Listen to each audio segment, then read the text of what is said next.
Welcome back, ladies and gentlemen, to part 2 of the expert walkthrough of Dark Souls.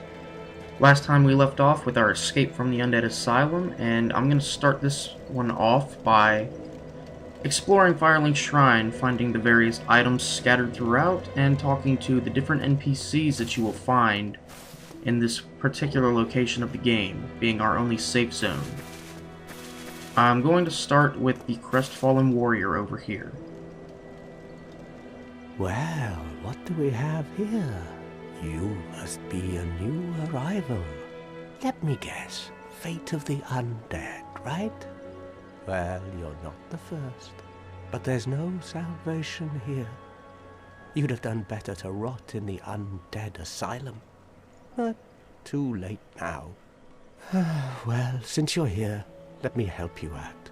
There are, actually, 2 bells of awakening.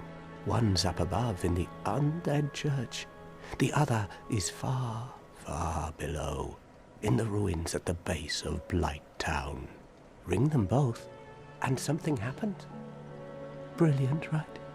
Not much to go on, but I have a feeling that won't stop you. So, off you go. It is why you came, isn't it? To this accursed land of the undead? Alright, so this guy's clearly a weirdo, but he doesn't really ever give you any helpful advice other than that. He gives you like one small bit on how to collect humanity, but that'll screw a lot of people over typically. This guy over here is Petrus of Farland. He is a cleric. Hello there. I believe we are not acquainted. I am Petrus of Farland. Have you business with us? If not, I prefer to keep a distance, if possible. Now, do not be discouraged by his words. He might seem a bit stern at first, but talking to him a second time will open up a window of convenience for you in the beginning of the game. Hello there. I realize that I have requested that we retain our distance, but I also want you to know that it is not meant in ill will.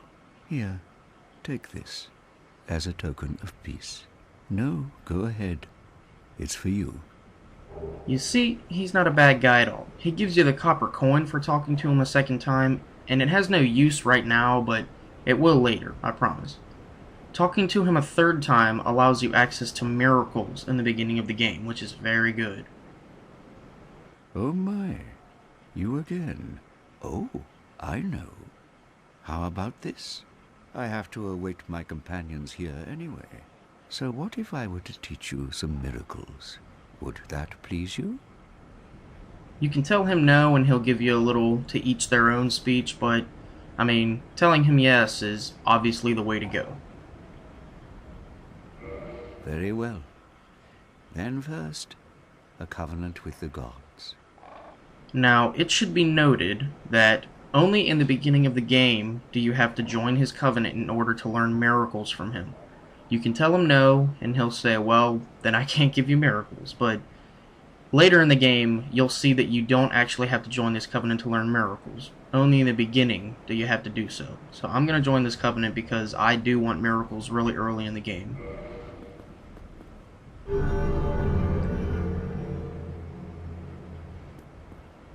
Okay, so we have joined the Way of Now, Light. let me share my miracles.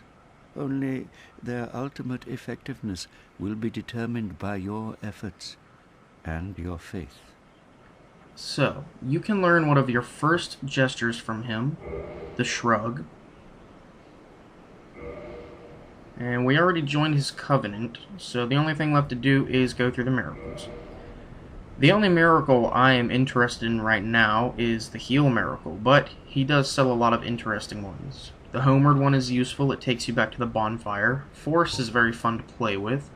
Seek guidance is interesting, but this right here is what we want, the heal. It only requires 12 faith, and my character class started off with 11, so it's not going to be very hard to get this. It does cost 4,000 souls though, which we don't have quite yet. We will be back to get it though. Come again. The effectiveness of the teachings depend upon your faith. And he is completely correct. every miracle in the game scales off of however much faith you invest into your character. But I only need 12 for now.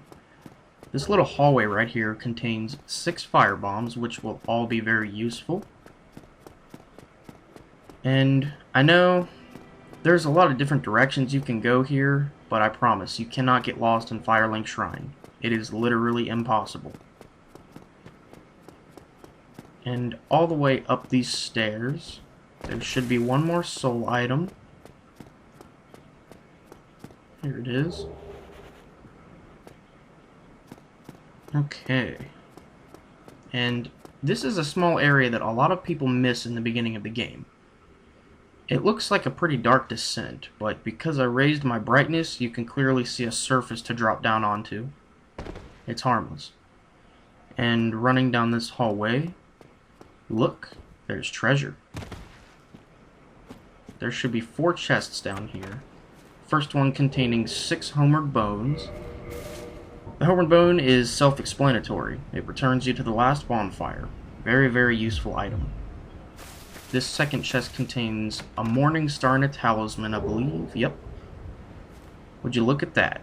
We already got a brand new weapon, and now we don't have to use souls to buy a talisman to use miracles, since we already have one now.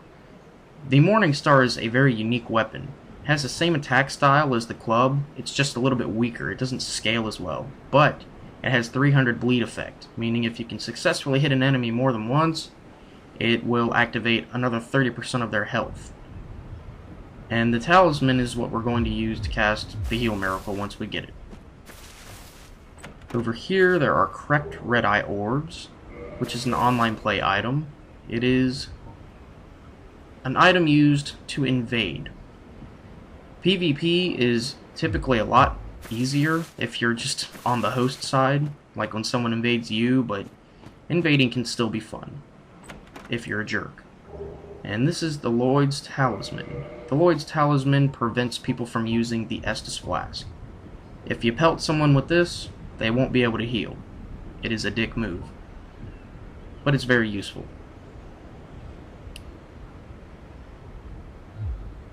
Alrighty.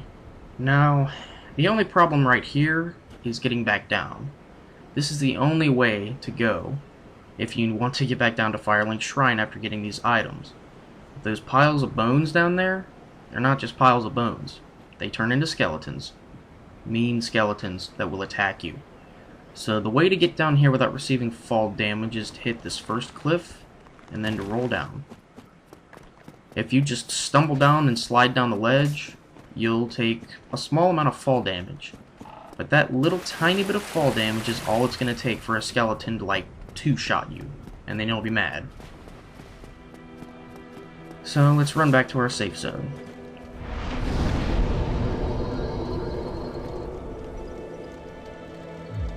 Alrighty.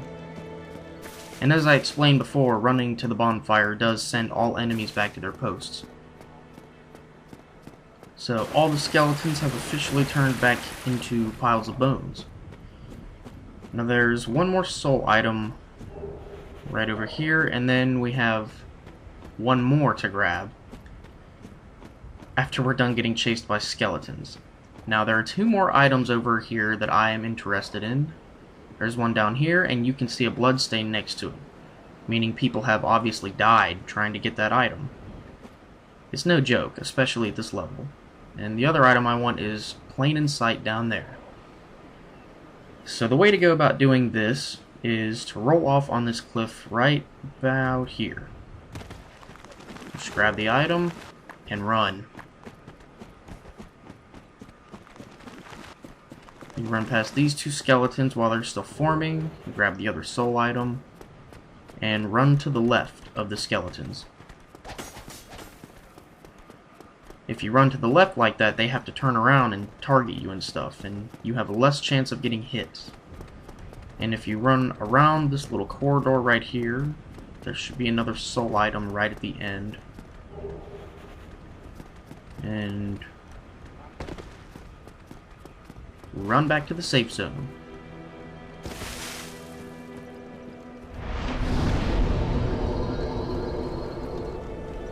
Alright. It usually doesn't go as well as that.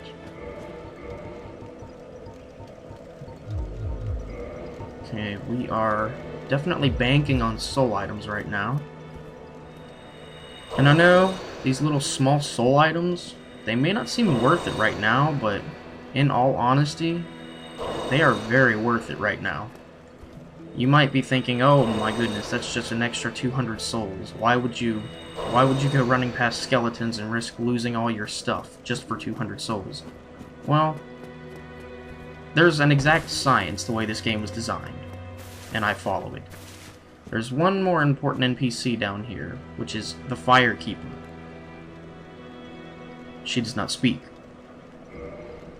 She can reinforce your Estus Flask, meaning with every single reinforcement, your Estus Flask will heal more HP. It's a very effective mechanic. There are technically 7 Firekeeper souls in every playthrough of Dark Souls, but you may only use 4 of them without killing anyone. I typically finish the game with 6, because the 7th one belongs to, you guessed it, the Firelink Shrine Firekeeper.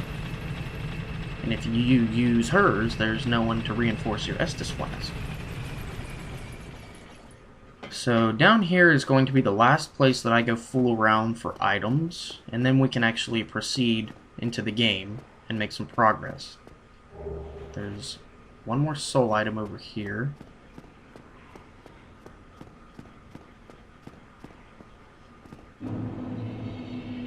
This is New Londo Ruins. There are a lot of these pink guys over here, but they won't attack you. You can get close to them, you can run up in their face, you can do whatever. But they won't attack you unless you provoke them, like this. Once you get them on their feet, or you touch them, they become hostile.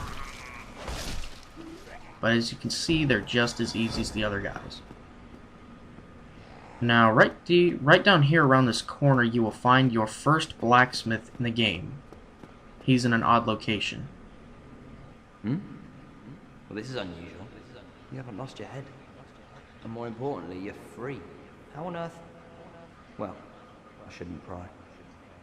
I'm Ricky of Vinheim. I was once an established smith. Look at me now. Can you believe it? He doesn't seem like much at first, but if you talk to him a second time, he offers to smith your weapons for you. What is it? Have you? Oh no. Don't worry. I've no intention of escape. It's safe here. Can't bear the thought of going hollow out there. Although, I must admit, I've not much to occupy myself. How about this? I could forge your weapons, albeit with rather minimal tools. I'll show you what made me the best in Vinheim.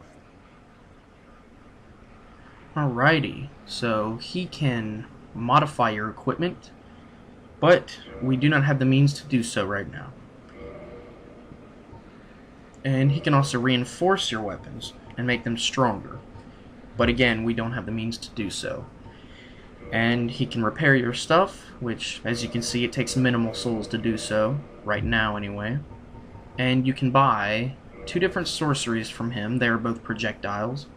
And you can buy the Sorcerer's Catalyst from him, but we don't have use for such things yet. And the only difference between modifying and reinforcing is Goodbye, then. property. Keep your head on out there. You really help break the monotony. Yeah, as you can see, there are a lot of useful NPCs in the beginning of the game, if you know where to go. And if you haven't noticed yet, the only way to get anywhere with NPCs is to be social with them. You gotta talk to them. This is the S-Stock, a thrust weapon, and I'm sure I'll be using that somewhat later. It's a pretty useful weapon. And I'll give you a useful trick right here. If you ever see a barrel or a pot with a person in it, break it. It means that there's an item. Transient Curse. Temporary Curse allows engagement with ghosts. We are not going to use Transient Curse yet, because we're not going to mess with ghosts. Ghosts are over in the haunted city over there. Take my advice. Unless you are really good and you know what you're doing and you have complete confidence in yourself, do not mess with ghosts in the beginning of the game. They are quite tough. So I believe that was it. Yeah, that's pretty much everything that I wanted to cover before we actually proceed through the game. And our soul count is looking pretty gold right now. If I know the math correctly, I believe it only costs about 750 souls to level up the first time, and then it costs 4,000 to purchase the heal miracle, so we're looking pretty gold. If I did everything correctly, then I'm pretty sure I should be able to level up my faith once to 12, and then I should be able to get the heal miracle. We're about to find out. Oh. What do you know? Just enough.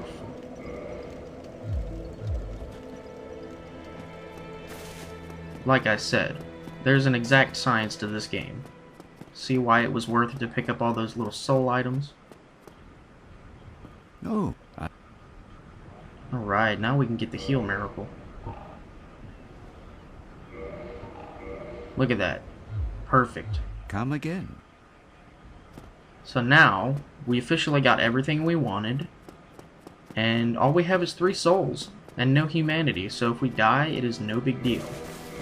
Now let me show you this. Just because we bought the heal miracle doesn't mean we can just start popping it out. There is a little bit more technicality to it than you think. First off, you have to have a talisman, which I always equip mine in the left hand. So now we have become capable of casting the heal miracle. We have the equipment and the heal itself, but there's one more step to it. You have to attune the miracle to your attunement slots. You require 10 attunement to have at least 1 slot. I started off with 11, as you can see, so I have 1 available slot. 10 will get you 1, 12 will get you 2, and so on. Now we can officially use the heal miracle. Good stuff.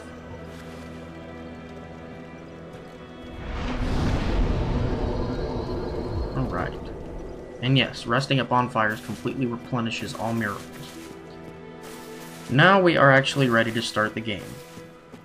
So running up these stairs into the first area, you will notice that there are a lot of enemies.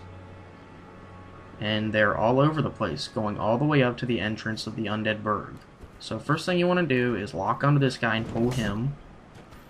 He typically always does the jump attack, but these guys are very weak. You can kill them in less than 3 hits.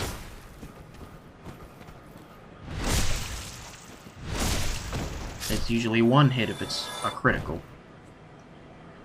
Now that guy up there, if you step close enough, he will start chucking fire bombs at you, which is bad. They hurt. Fire bombs do a lot of damage in the beginning of the game. But if you hug the cliffside, they cannot hit you. So next we're going to pull this little armored guy who is a little bit tougher, but check this out. He can heal. Most of the enemies in the beginning of the game can heal.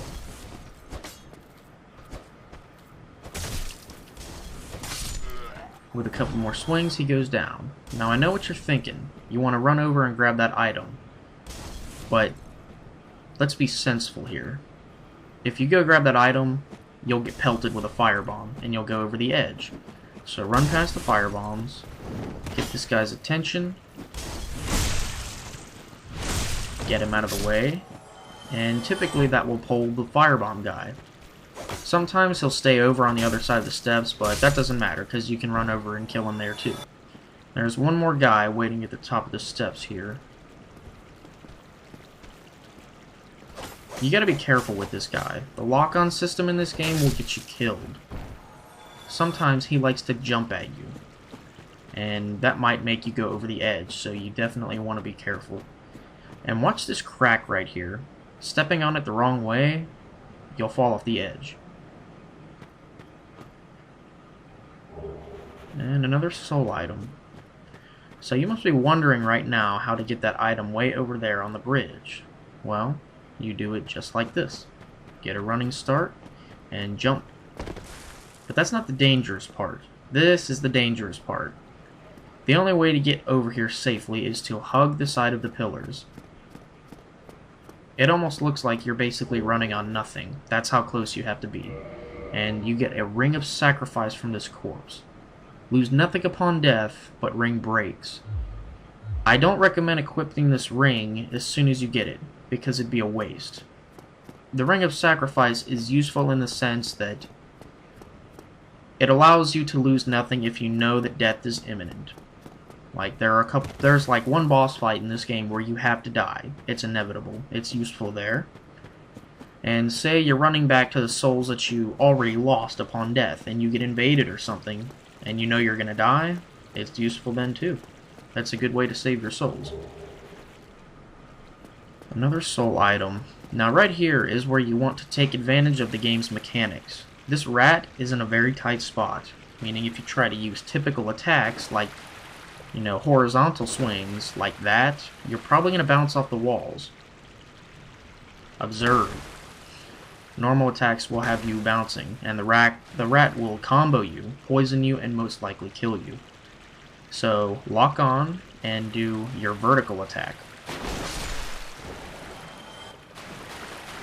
And another soul item.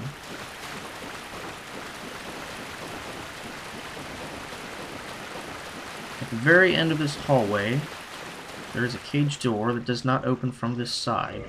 We are going to be seeing a lot of that. If I didn't know any better, I'd say this game started us on the wrong side of Lordran due to all of these does not open from this side cage doors. So this is the entrance to the Undead Burg. There are immediate enemies, but you can steamroll them.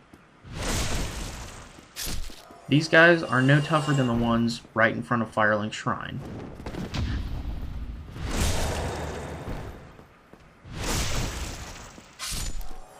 Okay, so first sword guy and the first axe guy. There are two more guys over here and they throw firebombs at you. Look at that. Even with my shield up, it took a chunk of my health. Firebombs are bad, but they're slow. Him chucking firebombs leaves him wide open for a backstab, or a back club, whatever you want to call it, a critical. Now there's one more guy over here who typically throws firebombs as well.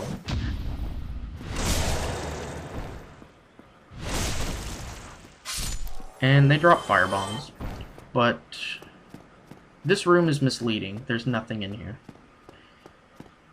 Before we go through this first fog gate, let's take a look at our surroundings.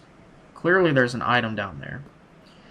And there would have been a stack of barrels right here, but if I heard correctly, I'm pretty sure that hollow destroyed the barrels with a firebomb. It works for us either way. Another soul item, and another ledge to drop onto. There is an enemy waiting at the end of the corridor for us right there. And there are other enemies on the other side. And don't ask me how he hit me. Before I drop down and engage these guys, I'm going to pop a heal because I don't want to die. And I'm going to go for the guy at the end of the hall first so I can get rid of him. Either way, I'm probably going to get sandwiched, but...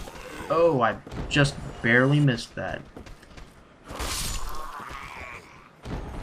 Alright. And I'm pretty sure there was one more guy over here. But I don't see him anymore, so I'm not very worried about him. A lot of people miss this little doorway right here. And I hear him running. I can hear him. I just don't want him to sneak up on me and backstab me or something. Either way, there's a soul item over here. And if you look, there he is. Ugh, that loser. If you look over the edge, you can see enemies hanging off the wall, which symbolizes another ambush.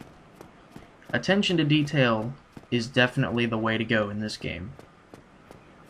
And there's nothing in these barrels. God, I sound like PewDiePie. Barrels! Alright, so proceed with caution over here. and listen to the orange soapstone. They are correct. These enemies hanging over the edge will climb up and they will sandwich you, and you will most likely die because they all hit you at the same time. So there are two ways to deal with these guys. You can either smack them and watch them fall to their death and crush their fingers, or you can kick them and watch them fall to their death. There's no way to get over to these guys without activating them, so you're just going to have to deal with them.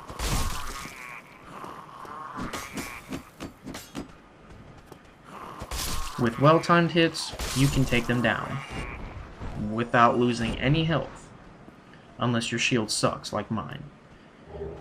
And you get rubbish, which seems useless right now, but it's actually a very good item. And I don't know why, but I think that guy was glitching on the steps.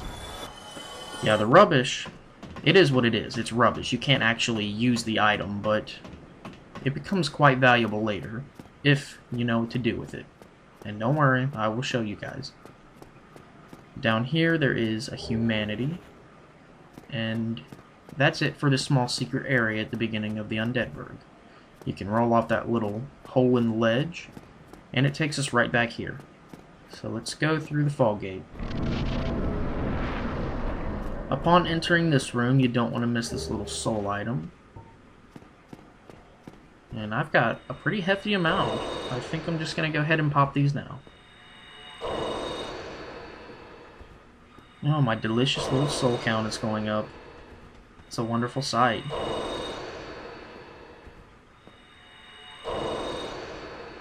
Yeah, I wasn't being sarcastic about the whole science behind this game. I already tested this build out once. I made him once already, and I'm going to try and redo it. If I do everything right, he should turn out absolutely beautiful. So I know what you're thinking right here. You're thinking, oh, I can just jump. You're wrong. No matter how much you try, you will not make that jump. So there is significance to it. If you get over there, there's a good useful item, but we'll get it later. For this part, keep your shield up and proceed with caution. That, ladies and gentlemen, is the Hellkite Dragon. We'll see more of him later. Or her. It. Whatever. And this is going to be the first part of the Undead Burg that gives people mild problems. You have to be pretty strategic here, because there's a crossbow guy up there.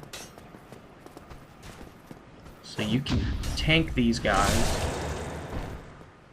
by pulling them onto the bridge. And down here, the crossbow guy can't hit you, so it's safe. You run over here and activate the other two melee fighters, and the crossbow dude will stay up in his little perch and shoot at you. Yeah, these guys are super predictable. So now that we've taken those guys out, we just need to worry about the crossbow dude. Before you run up to him, there's a door right there that you can go under. I'm gonna smack this guy first because he gets on my nerves. But yeah, there's a small door down here that does not require a key. You can access it easily. And on this corpse you will find the wooden shield.